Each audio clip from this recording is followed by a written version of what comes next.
All right, welcome back. This is the Coach Mark Gottfried Show and brand new studio. I'm so excited here with our folks here at DreamX. But today I've got a great guest that I am so excited that I have some opportunity to spend time in. Brett Johnson. Brett Johnson has been involved in soccer in the United States of America for years and years, also with a team outside of London. We're going to dive into all of that. But I kind of say that Brett Johnson is which I know I'm supposed to call it football, but it's really still soccer to me, a soccer savant. So, Brett Johnson, thank you, man, for making the effort to come down here. What an honor, my friend. So happy to be here. What a beautiful studio. Congrats. So, Brett, tell me a little bit about, you're heavily involved with the Phoenix Rising, a team outside of London called Ipswich.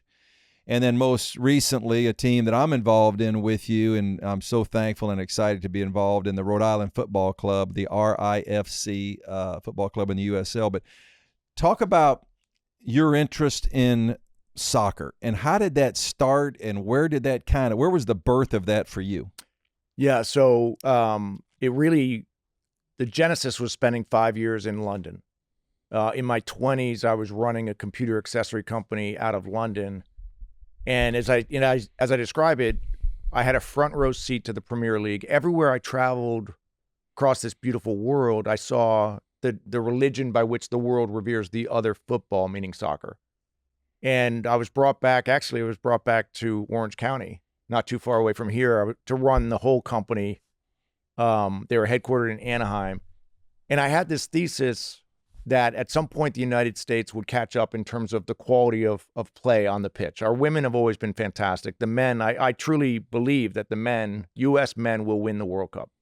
It might not be in my lifetime, but they'll win it. But, I hope so. But I hope so as well. But regardless, I also had a thesis that Americans would appreciate the beautiful game.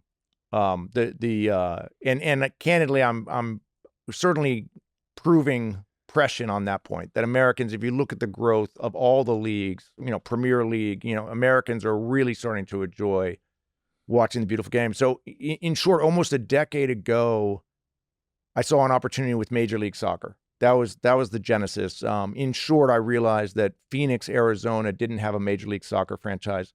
The pathway to MLS was coming through United Soccer League, which is the level right below MLS. And in other words, MLS was choosing USL franchises, and then you'd pay a franchise fee and go up to MLS. So long story short, I had epiphany that I should bring MLS to Phoenix. I bought a USL team called Arizona United. I rebranded it to Phoenix Rising.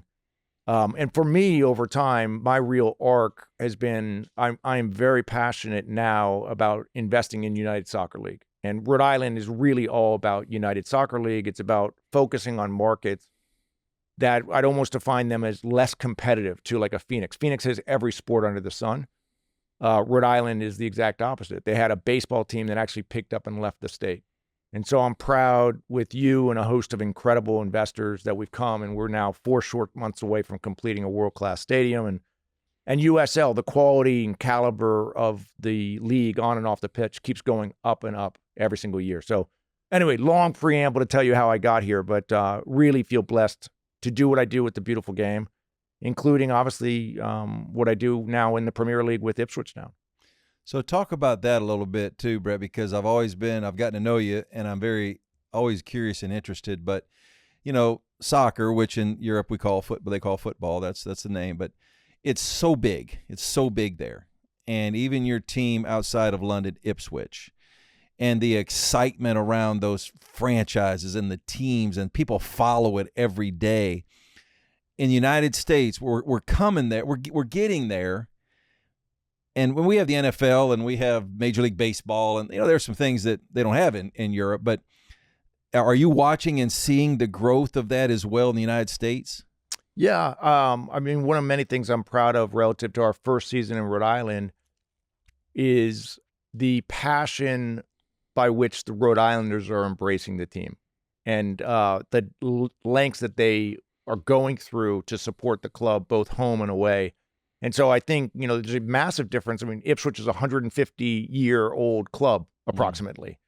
Rhode Island's a 15-month-old club. So But the reality is the passion, there's nothing like sport to build community. There's nothing is better than sport. And so living in England, for better or worse, these communities live and die by the fate of their football clubs. And what I'm very proud of is we took a historically prominent club in Ipswich that had been relegated twice. So, one thing for your listeners to be aware of if they don't follow the beautiful game, in international leagues and markets in soccer, they have what's called promotion and they have relegation.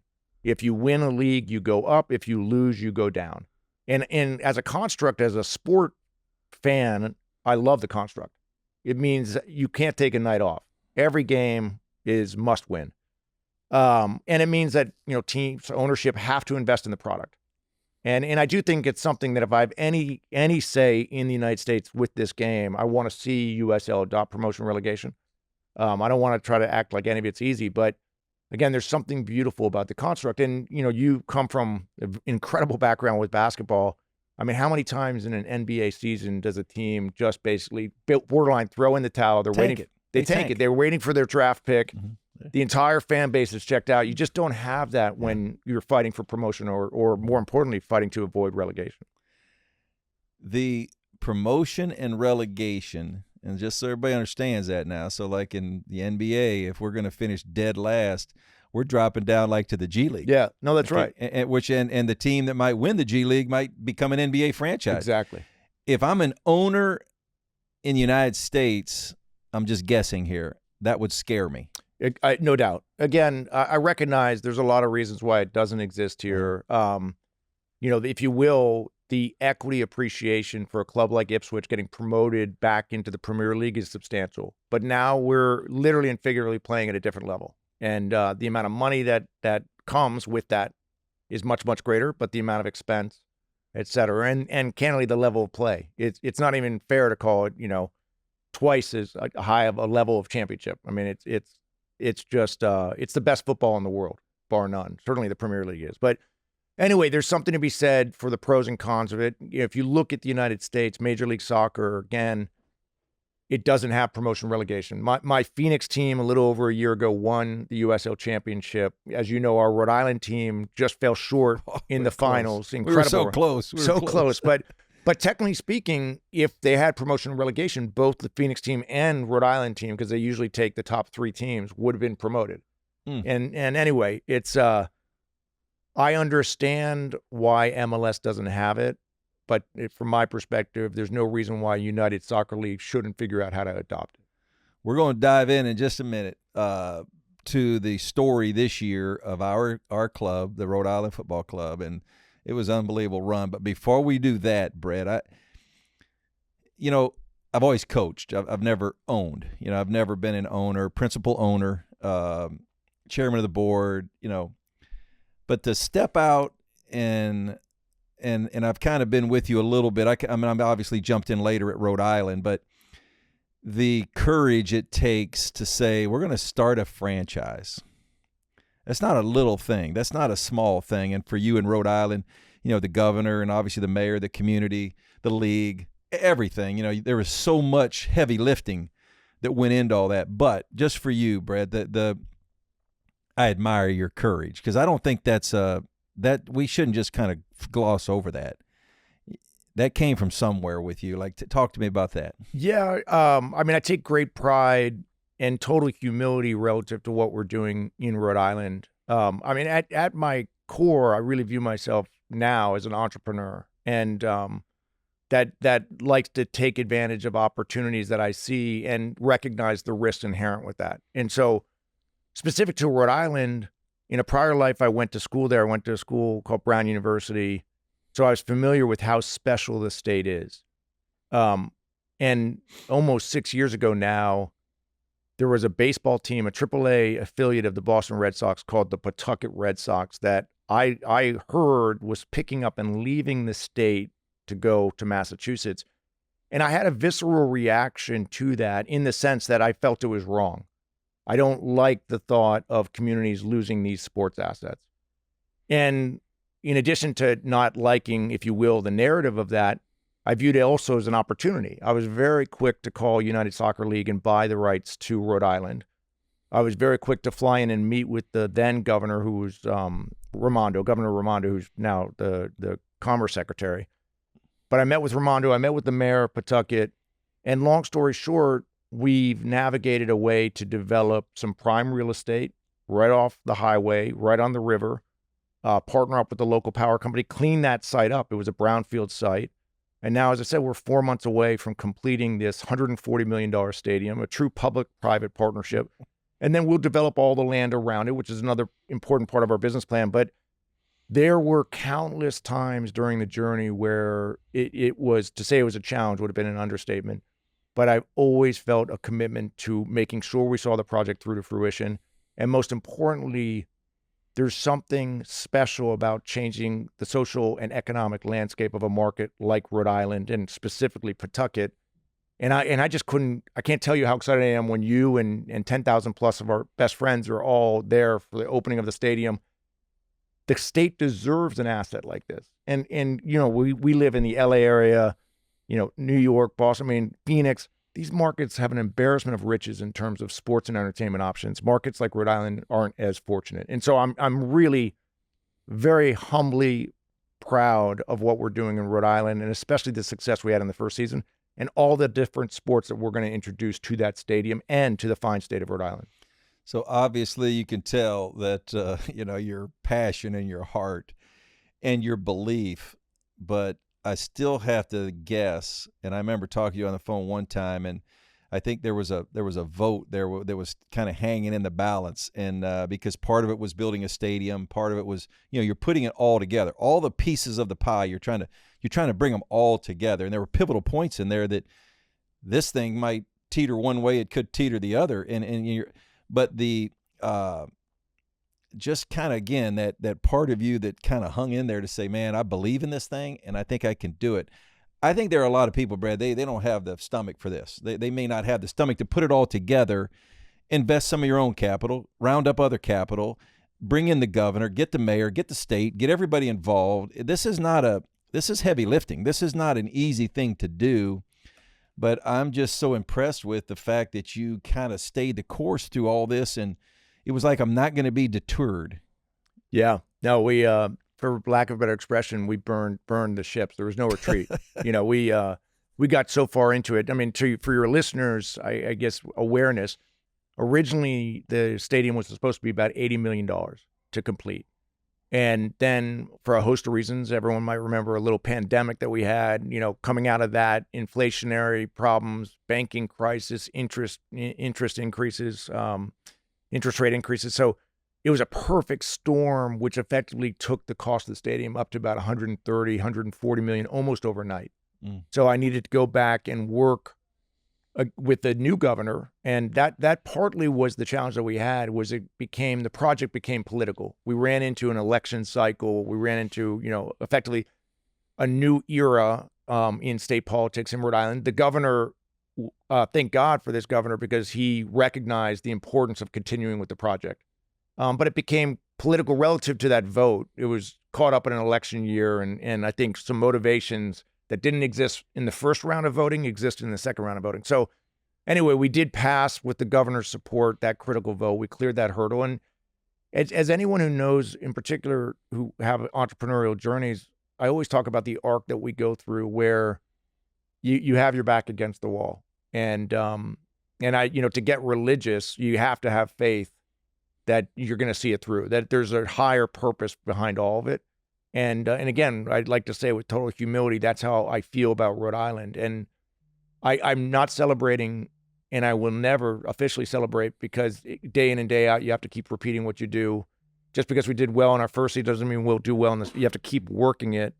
And then, you know, the asset itself, until we have, I don't know, 100 nights a year going through the turnstiles of that stadium and really becoming the bedrock of not only Rhode Island, but Southern New England, I won't be satisfied. We have so much more work to do. But what I tell you, whatever my thoughts or expectations are about the asset, and I always believe that once we build it, they will come. I'll just tell you, between us, the inbound that I have, literally on my drive down here, I got a group of individuals that are doing a lot with professional rugby that are very keen to start to talk about this stadium. I've had local universities that want to talk about this stadium.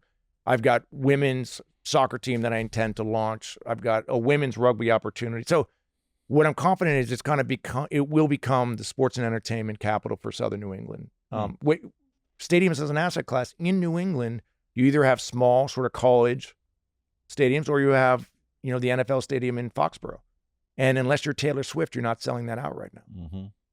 So just to kind of, I'm going to take you back. So you and I met first through your brother. We have a mutual friend, and then your twin brother. But I remember the first time sitting down with you, and drove up to Pacific Palisades, and we're sitting at a little coffee shop, and you're kind of describing this whole vision of all this to me, this Rhode Island Football Club thing. And I'm not a soccer. I've been in basketball. I've been in the gym my whole life. Coaching basketball, and it's exciting. But I'm like, okay, a little bit here, and then at the end of the day, for me, it's like, okay, it's trusting you, like that.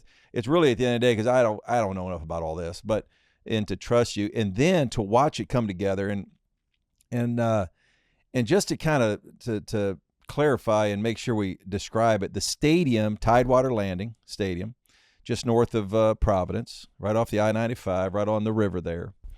And people can go to it and you can check it out and look at it online. It's going to be spectacular. It's not. This isn't like just some little bitty. This is it's really amazing. And then, to watch as the stadium is coming out of the ground.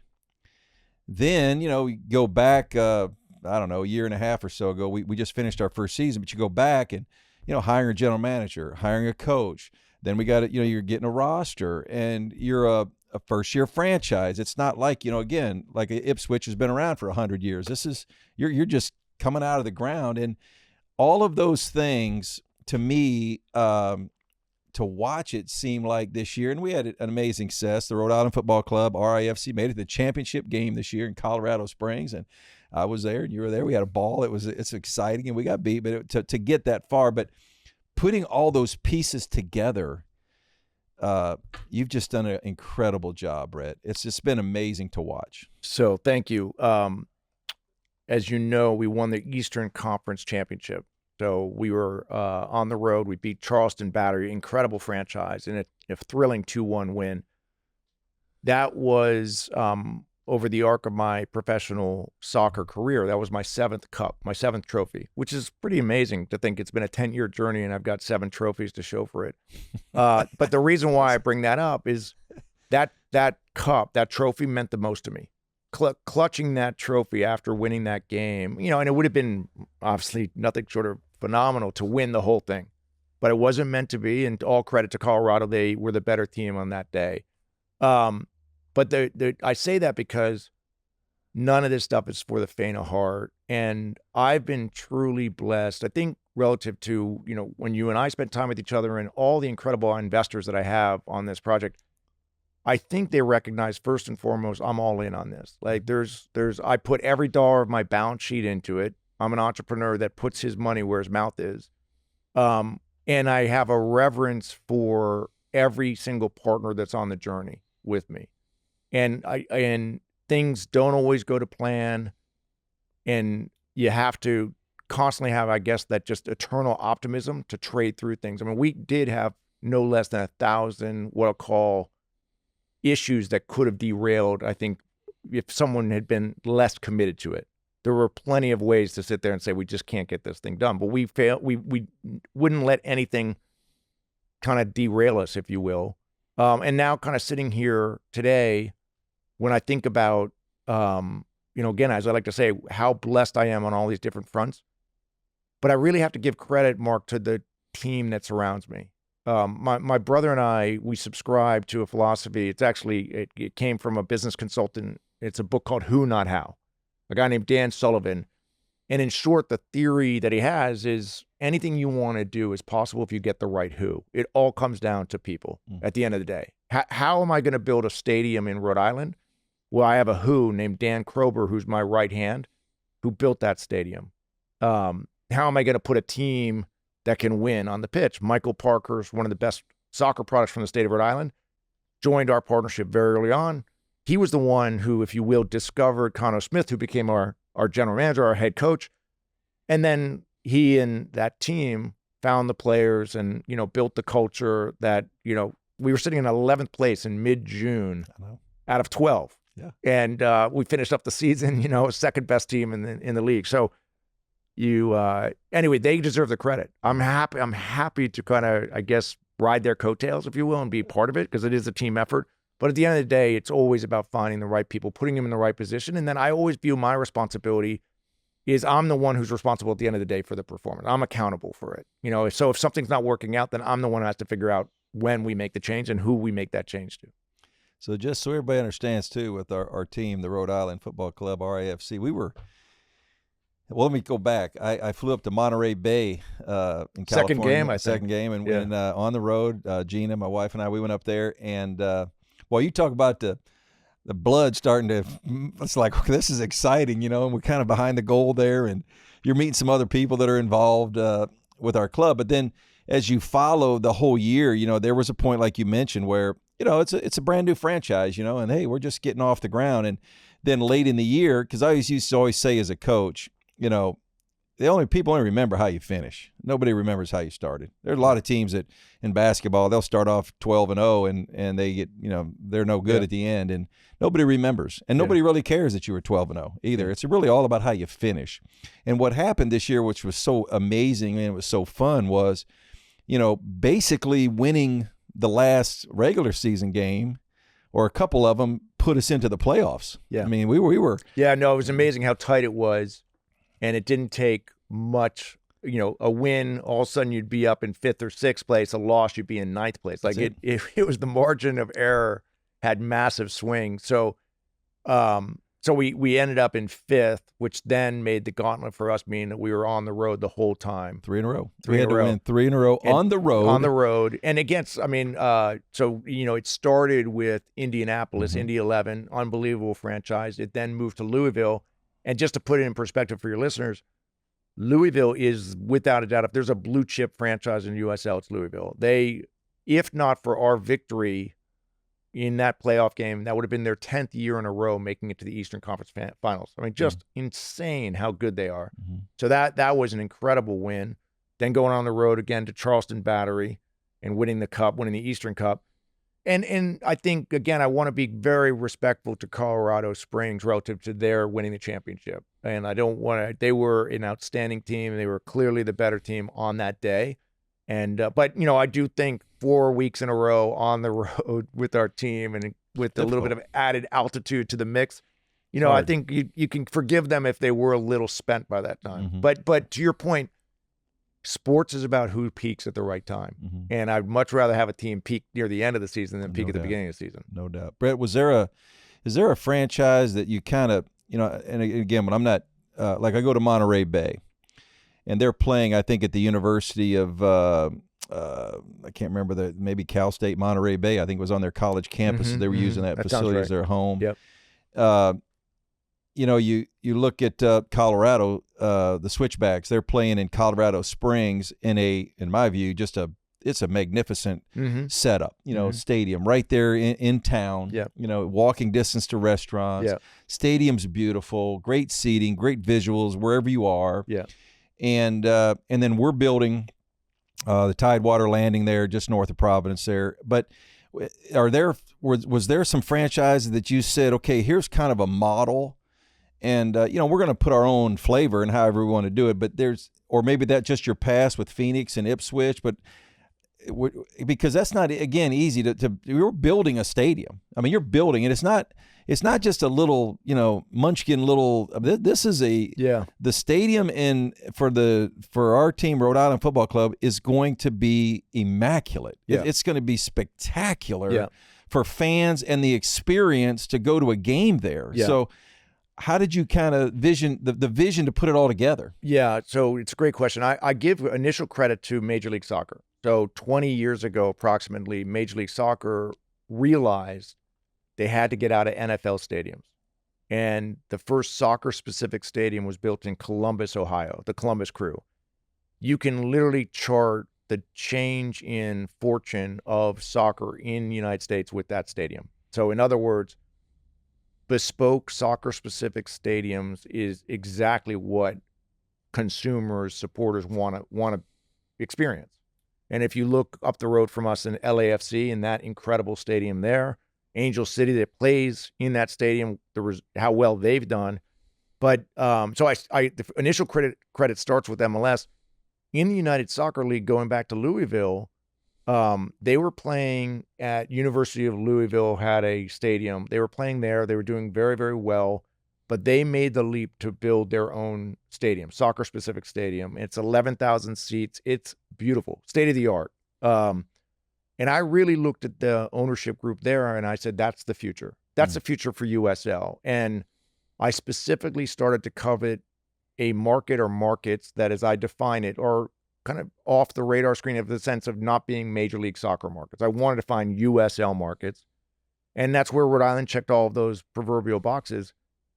Now, as I said, we played our first season at Bryant University. It was a nice experience, and we had a great relationship with Bryant. But with the utmost respect to Bryant, our experience in our new stadium this spring will be 10 times better than any experience at Bryant University, certainly relative to watching our team.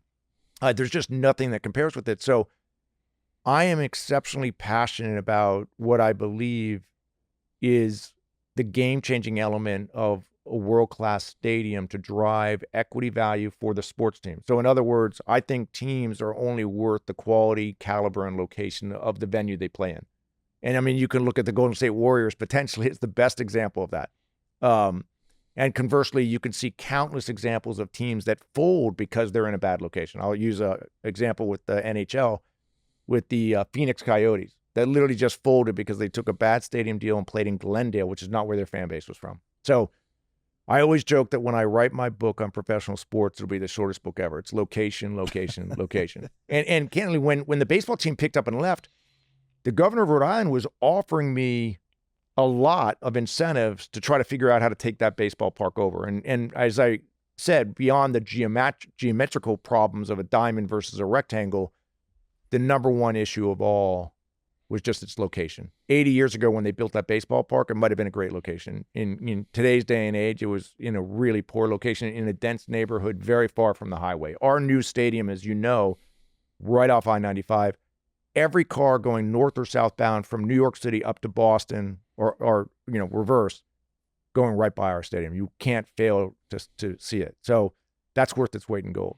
Having been on the road, and you've done this your whole life, but just for me in very tiny, small, limited basis, looking at Monterey Bay and where they played this year, and then looking at Colorado to where they played in Colorado Springs, which I thought it was just, I was impressed. Like I walk up the stadium and it's easy. It's in and out of there. The seats are not great. a bad seat in the house, right? Not a bad seat. You literally can't sit in a bad. It was like, wow. I mean, I literally was like, I kind of kept saying to myself, wow, like, okay.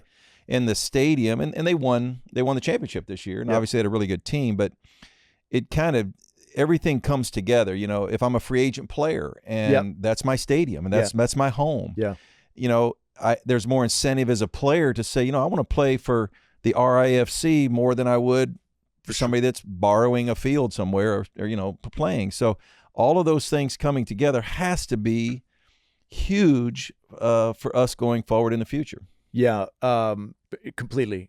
So in Phoenix, we built a soccer-specific stadium in a great location, and it really changed the trajectory of that franchise. But that was a modular stadium. But what I really enjoyed about all my time at Phoenix was the amount of times where our fans would come up to me and say, what an incredible experience they just had. And because these, whether it's even a modular stadium like Phoenix or a bespoke, brand new soccer-specific stadium like we're building, there's not one bad seat in the house. Your proximity to the pitch is fantastic. And then the amenities, the food and beverage, you know, the overall sporting experience is just unparalleled. What gets me really excited is when we open this up this spring, Rhode Islanders are not going to know what hit them. And that, I mean, they're really going to sit there and they will be blown away that this is in their backyard. This will become a source of pride where they'll start to say, what other sporting events are here? What concerts are here? when friends and family are visiting, this is what we got to figure out, because this is where we're going to want to go. And this is what we're going to want to show off to the rest of, the world. Talk a little bit more about, Brett, the stadium, because it's a big part of the growth of the franchise, and that, the commercial assets around it. And again, you're talking about experience where I'm not just going to the game, watch the game, go get in my car and go home. It's a little bit more there that's going to happen around the Tidewater Landing there outside of Providence, Rhode Island. Yeah, for sure. I mean, we want the experience where people are going to come early and stay late, if you will. You have, music, and you have a lot of, what we got incredible ratings for this first season was how family friendly it was. And so we intend to really double down in terms of that. When I think about Rhode Island, and again, one of the things I'm really proud of was in our first season, as we did very, very well. And I remember we played on CBS in the finals. We played on CBS against Detroit earlier in the season.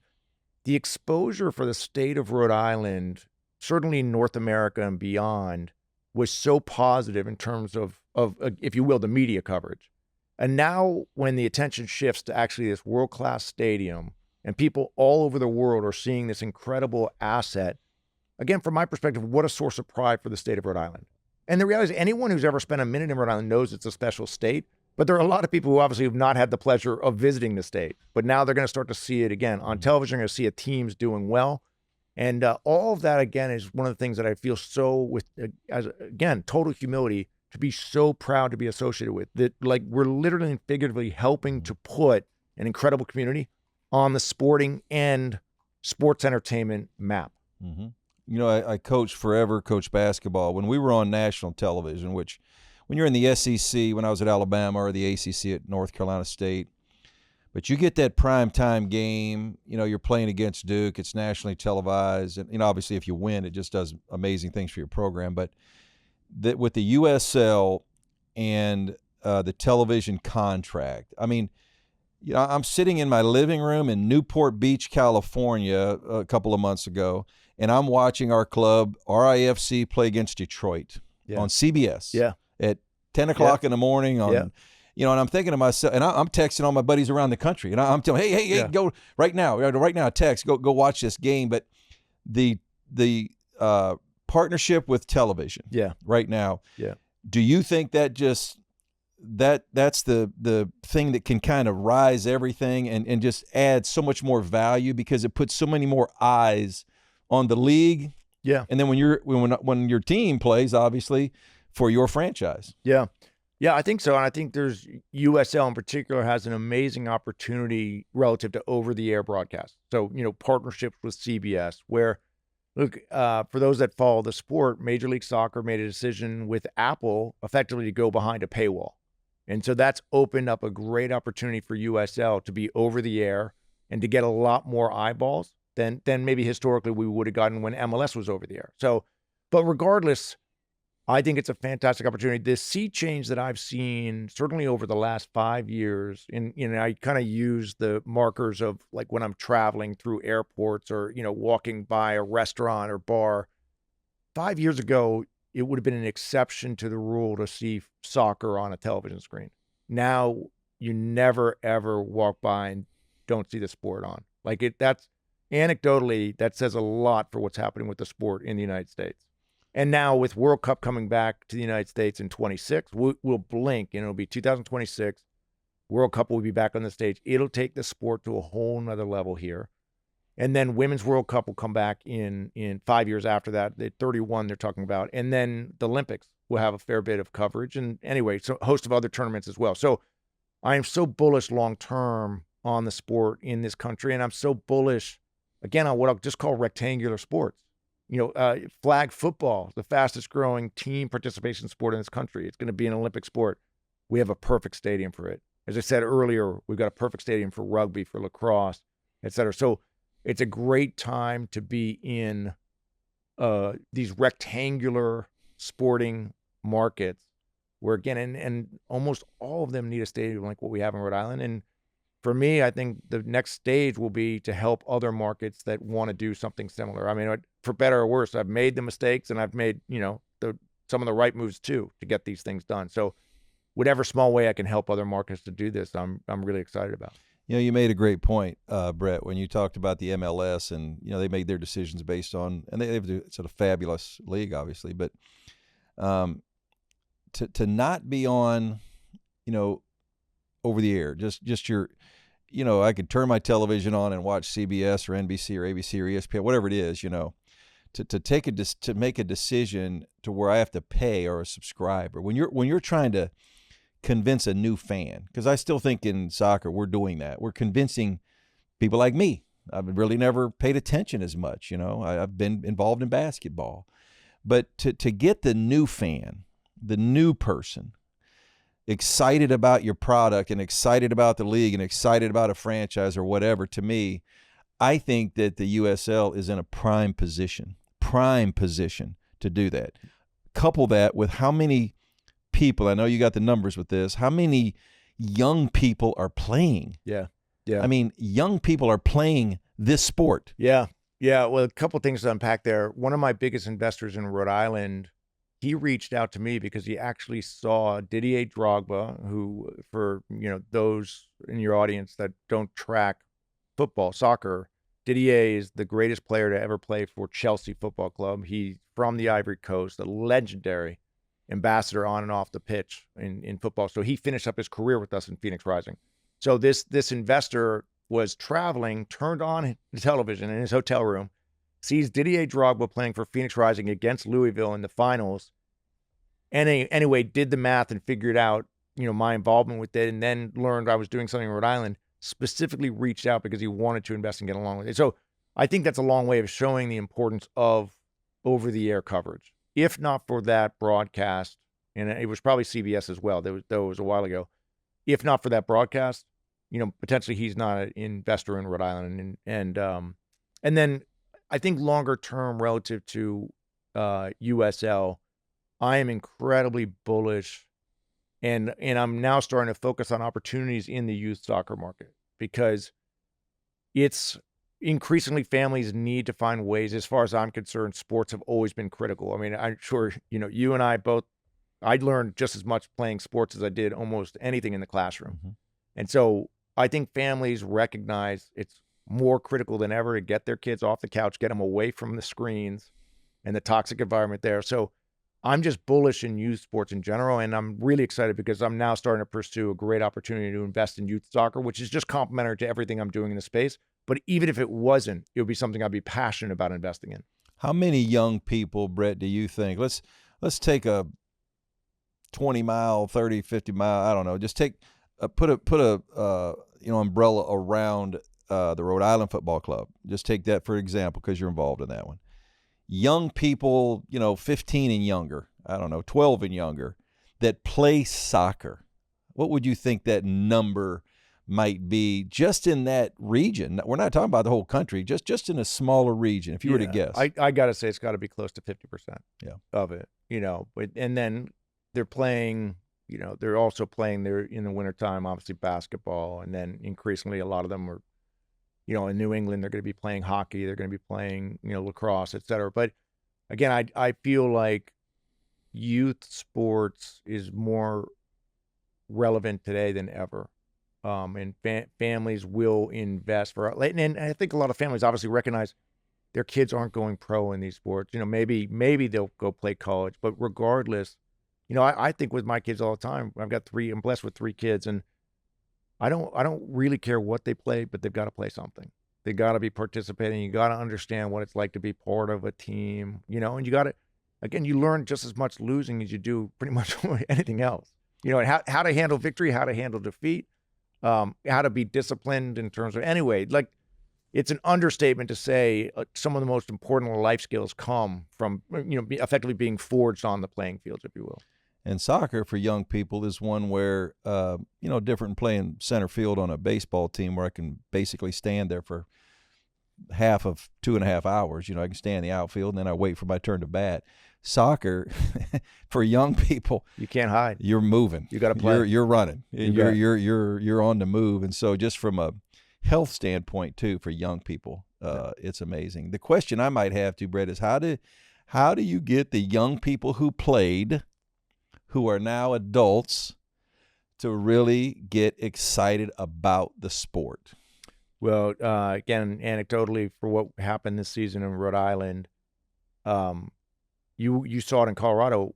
In 6 days, we had 500 people from Rhode Island book flights and hotel rooms and make it to Colorado Springs. It's not Denver, it's Colorado Springs. It's not the easiest place to get into. So the passion that is organically building, and then we were hosting multiple watch parties up and down the state of Rhode Island.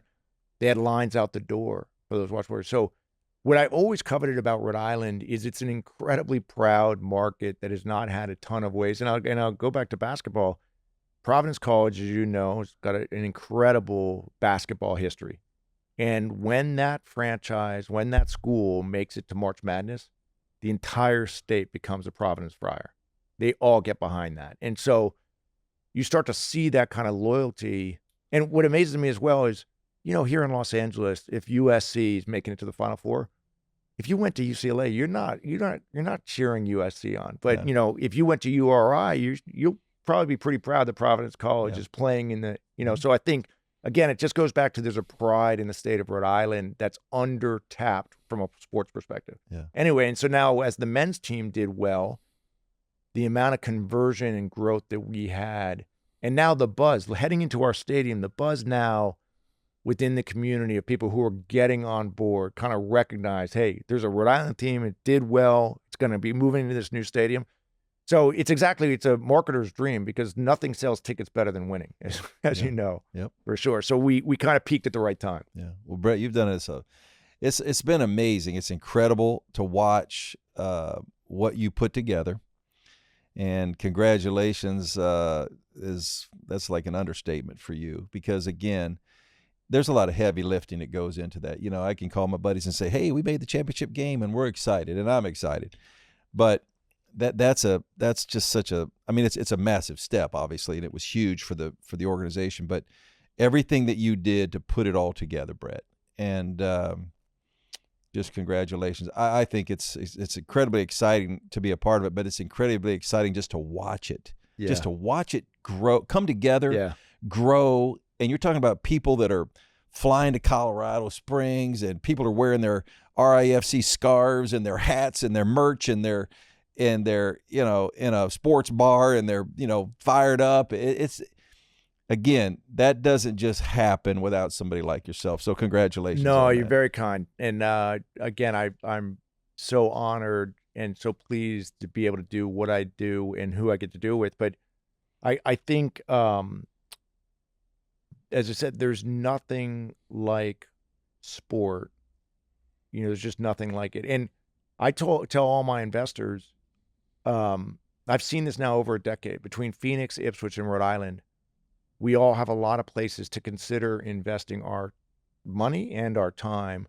There's nothing you will enjoy more with friends and family than being involved with a sports team, in particular when that sports team is doing well, and in particular when that sports team is changing people's lives and changing communities' lives. So anyway, we clearly showed that this first season with Rhode Island. No doubt about it. So anyway, you're a good man for a lot of reasons, not the least of which is being partners with me in any endeavor, but in particular Rhode Island. So what a pleasure to sit down and thank you. And I love to see this incredible media platform that you're building up here, and so honored to have the opportunity to at least spend a little time with you. I'm excited to be a part of it, and I'm excited for everything that you're going to do with our franchise and team, and I'm learning more about it like a lot of people are. But anyway, thank you for coming down here, Dave. Thank you, my pleasure. Thank you, Coach. Appreciate it. Thank you.